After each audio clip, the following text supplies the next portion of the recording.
Welcome back to another episode of Neurodiverse in Wrestling Assess. We are deep diving into the wide world of professional wrestling. This week, Raw, NXT, and SmackDown were absolutely on fire as Mania season continues to build momentum. Let's break down all the shocking things that happened this week. Kick off Raw with John Cena, but Cena wasn't as we know it. Cena was brutally honest, emotionally, and Cena has changed. He pretty much told us that we are ones to blame for him becoming who he is today. What? And literally telling us that it's our fault that we made Cena the bad guy. We've been booing him for years and he's been sick of it. He literally screamed at a kid on national television that made everyone's jaws drop and hit the floor. Then Cody Rhodes, the American Nightmare, wasn't having any of it, so he storms into the ring, questioning Cena, and thought calling him out for being a shadow of his former self. This segment was pure gold. You really felt Cena's emotions, raw and intense, as well as Cody Rhodes feeling disheartened and baffled by how Cena's acting. We are witnessing something special with this character shift, and I can't wait to see what goes on next. So we start Raw off with a no-hurt-barred match between Benta and Ludwig Kaiser. Benta and Kaiser gave us a brutal fight that had everything from slaps to insane table spots. Ludwig showed off his vicious side, throwing Benta into the barricade before executing a crashing slam through the table, but Benta fought back, using a chair to his advantage before sealing the deal with a devastating Mexican destroyer. Following the match, Benta officially is on the hunt for Intercontinental Championship gold, and I cannot wait for Benta Mania. Which leads me to what happens next. So we all know Judgment Day is going through a lot of drama right now between everyone in the group. So we had a backstage segment with the Judgment Day. Dominic Mysterio wants to bring Benta into the faction, but Balor ain't feeling it. Are you crazy? Are you out of your mind? Especially due to Benta wanting the Intercontinental Championship that Balor also wants. Pretty much, Balor and Dom are going back and forth about this option of a new member. But that's gonna be into play later on in the in the episode. You just have to wait to see. But pretty much Judgment Day, I don't think it's gonna be no longer. I can't wait for the blowout of the Judgment Day. Match of the night was Dakota Kai versus Ivy Nile. Dakota Kai and Ivy Nile delivered a solid match with plenty of kicks, technical wrestling, and power moves. It was a really good match.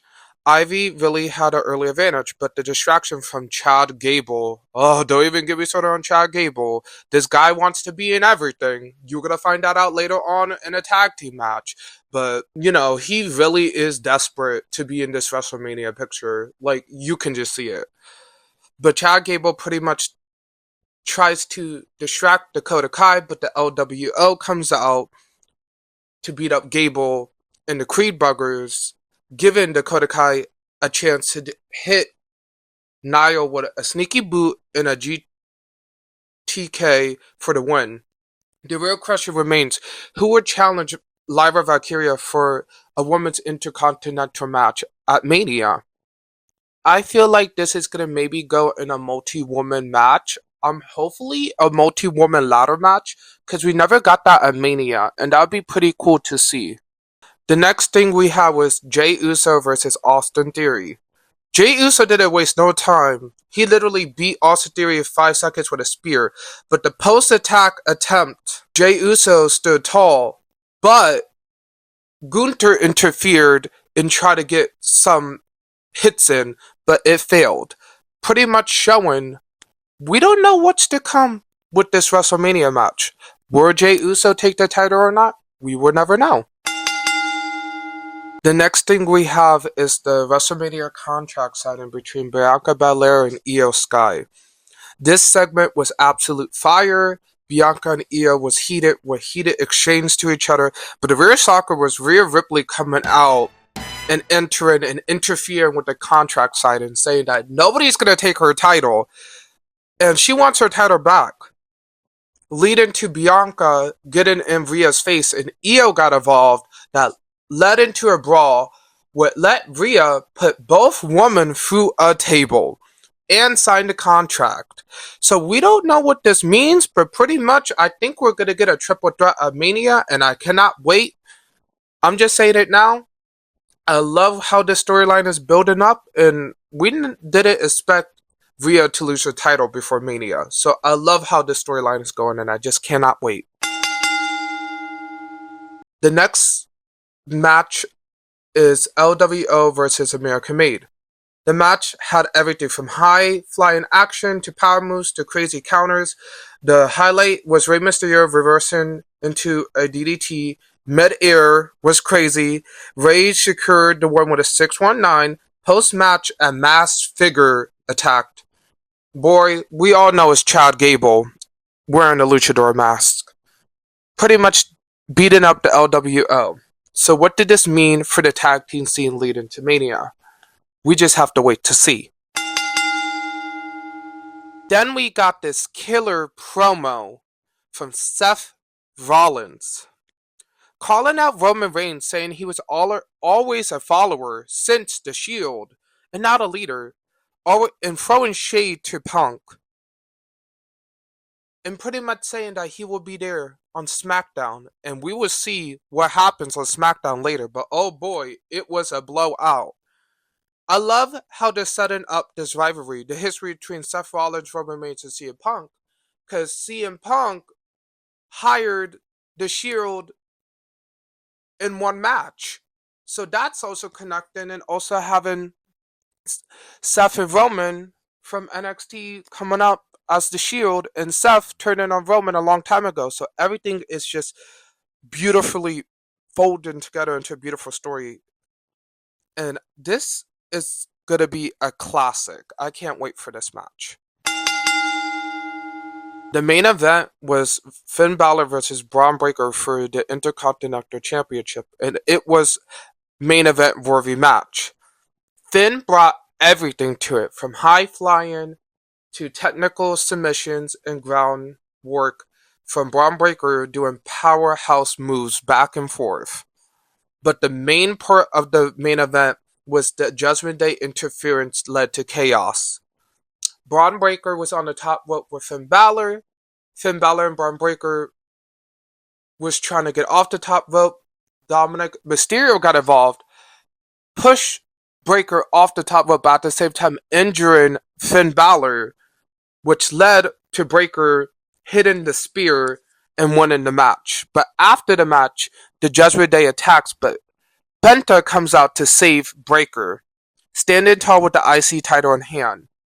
What a way to end Raw, especially with the feud of what's to come with Judgment Day, as well as Breaker versus Penta at Mania. Now on to NXT, which was just jaw-dropping moments and straight up fire, and ended with a huge, chaotic fight of the century. So let's get right into it. He kicked off the night with Chelsea Green and Soruka for the US Championship. A couple weeks ago, Soruka pinned Chelsea Green. What did I say? I knew that she would get a title match out of it, and now here we are.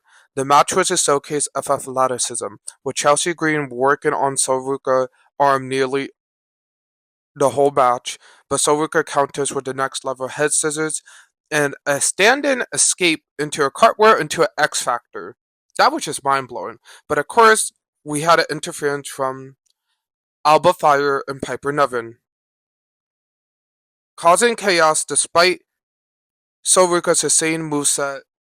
Her legs gave out while attempting a soul breaker, allowing Chelsea Green to capitalize with the code breaker into the unprettier. This match was a banger, really showcased athleticism of both women, and continues to elevate the women's division. WWE is straight on fire. So we got an amazing promo from Stephanie Vacure, who just won the North American Championship and NXT Women's Champion, becoming the first ever double champion in NXT history, like she rightfully deserves. She talks about how she could have gone to other promotions, but NXT have the best women's division, and she is the heifer. She is the head of the women's division. We lead Jordynne Grace to come out saying that, well, yeah, you could be the heifer, but I beat the old head. I beat the old boss, the big boss, Roxanne Perez. But out of nowhere, Jada Parker just attacks Jordynne Grace, knocking her out, going into the ring, and literally telling Stephanie Vacure, it's my time. Yeah, you may be the boss, but I want that title. We got a tag team match with Hank and Tank versus Josh Briggs and Amora. It was a straight up brawl. Josh Briggs and Hank was going back and forth. We got some insane sequences. Amora striking on point, and big boot from Josh was deadly, but Hank and Tank tried to fly multiple times during the match, but backfired, leading into Amora finishing things off with a frog splash for a win. This match was electric, and the NXT Tag Team division is looking stacked. Next, we get a pretty much my favorite match of the week. We get the D'Angelo family versus the Cullen. Now, this had layers. The Dawn was told to stay back by Stax, and Stax pretty much took the lead. Does this mean we're gonna get a new Dawn in the making? But the match was full of high-flying chaos, submissions, and insane top-rope moves. But the real story was this new faction that keeps showing up the last couple weeks at NXT, attacking the Dawn, distracting the family, allowing the Cullen to take the win. I think this is leading up to something big. I'm calling it now some type of major stipulation match for a takeover, and I cannot wait. Then we get Carmen Petrovich versus JC Jane. I thought the match had good moments, but I felt like it was a little rushed and sloppy. Adonis held a chair to Carmen, trying to make her use it, but she didn't want to use it, letting JC Jane hit the encore for the win. Honestly, I do not love this storyline of Carmen Petrovich and Adonis. Like, I just don't think it works. Also, like, I think Carmen and JC Jane should be fighting for the North American title. I feel like they really need to book some of these women better, but that's just my opinion. The next match we have is Ricky Saints versus Rich Holland. The match starts straight into a brawl. Ricky had momentum early on, but Ridge faked the injury in a cheat shot. But Ricky fought back, eventually hitting the inverted sidewalk slam for the win. It's a solid showcase of why Ricky Saints is here in NXT, and I'm excited to see where he goes next. So the main event of NXT was Eddie Thorpe versus Trick Williams in an NXT Underground match. And what a fight. Like, it was like Mortal Kombat mixed with Street Fighter battle. We had kicks, throws, slams, straight up war outside the ring. Trick Williams showed insane aggression, slamming Eddie Thorpe through a table and knocking him out cold with a range of punches. But it erupted into chaos because Trick Williams calls out Obafemi, and then John Evans come out, supposing a team up against this mystery faction that keeps showing up. And out of nowhere, a straight up fight happens, chaos happens, and we end the show off with just a straight up fight of all the men in the division.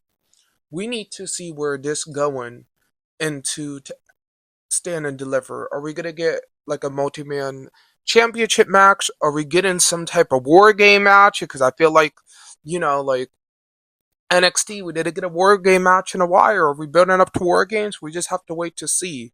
But this is just the icing on the cake because SmackDown blew my mind away. So let's get right into that. SmackDown was just crazy, so we kick off the show with Randy Orton. Before he can speak, Kevin Owens interrupts and apologizes for attacking Randy Orton and nearly ended his career trying to convince him to do a tag team. But Randy Orton ain't buying none of that. And he calls Owen saying that he's weak, and he says that he has voices in his head telling him to kick his butt at WrestleMania. And Orton is ready for Kevin Owens at Mania, and I cannot wait.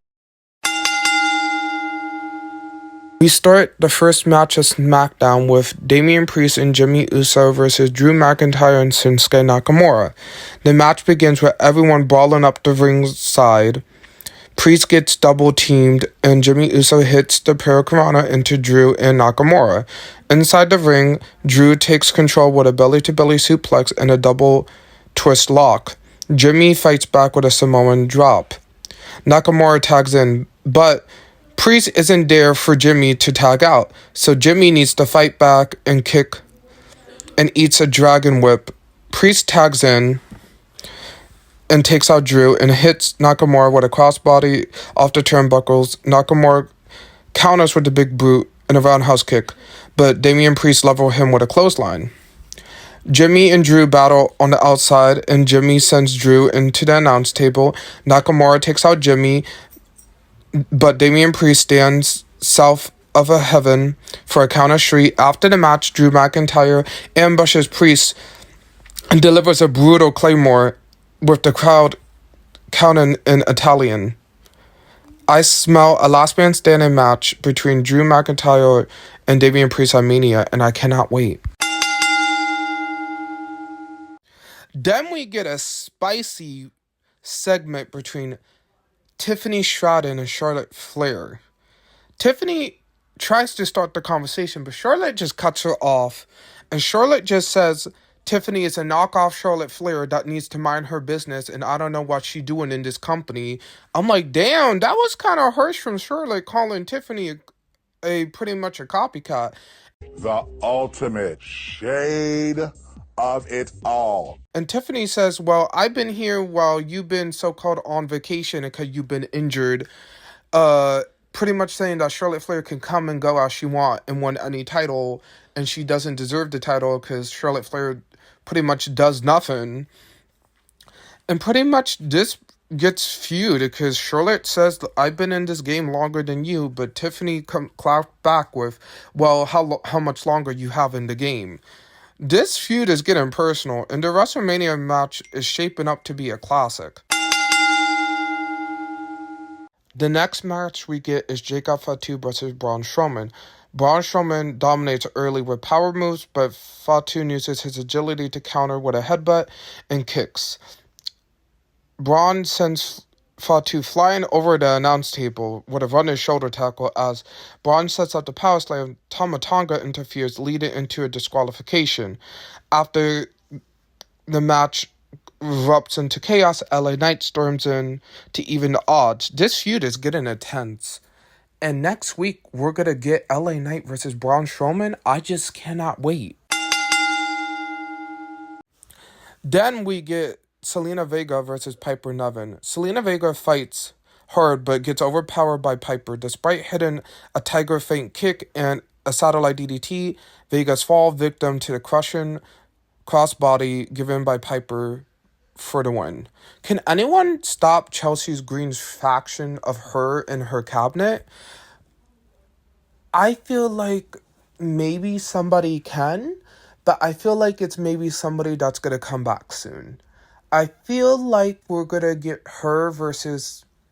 I don't know. I feel like Chelsea Green is going to get dethroned by a WWE alum or a legend, and I just can't wait. Like, I feel like they're going to make her lose the title to someone important. Next, we get the Street Profits versus Angel Garza and Humberto Carrillo. It was fast-paced action. Both teams were showing off their chemistry. Garza and Alberto isolate Ford, but Dawkins get in with a hot tag clean house and a chaotic brawl, but Ford hits the 7-star frog splash for the win. This tag team division is on fire, and having pretty deadly watch on the outside and having the other tag teams watching closely really shows that this tag team is going to be crazy. This tag team division match for SmackDown of WrestleMania, and I cannot wait. Next, we get Liv Morgan versus Jade Cargill. And Jade Cargill came out and dominated with her power. But Liv uses her cutting tactics to get out of almost every move that Jade threw at her. But out of nowhere, Naomi makes a surprise appearance, distracting Jade long enough for Liv to steal the win with Oblivion. Afterwards, Naomi attacks Jade, setting up a heated rivalry between these two amazing, powerful woman.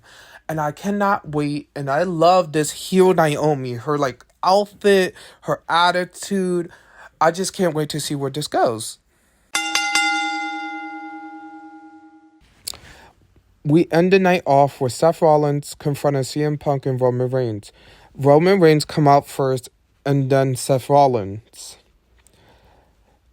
It was pretty heated what those two said about each other. It was crazy, which led CM Punk to come out. And out of nowhere, everyone was just all trash talking. And then chaos erupts. All three of them end up in a brawl that goes all over the arena. Just chaos. And pretty much after this fight breaks out, CM Punk standing on the announce table declares himself the best in the world while pointing at the WrestleMania sign. Seth and Roman follow suit, staging up an epic showdown for WrestleMania. SmackDown delivered pure chaos and excitement. We each inch closer to Mania. The rivalries are getting more intense and the action is hard hidden. The road to WrestleMania is crazier than ever. Who is ready for Mania? Because I am hype beyond hype for Mania, and I cannot wait for these legendary matches to happen.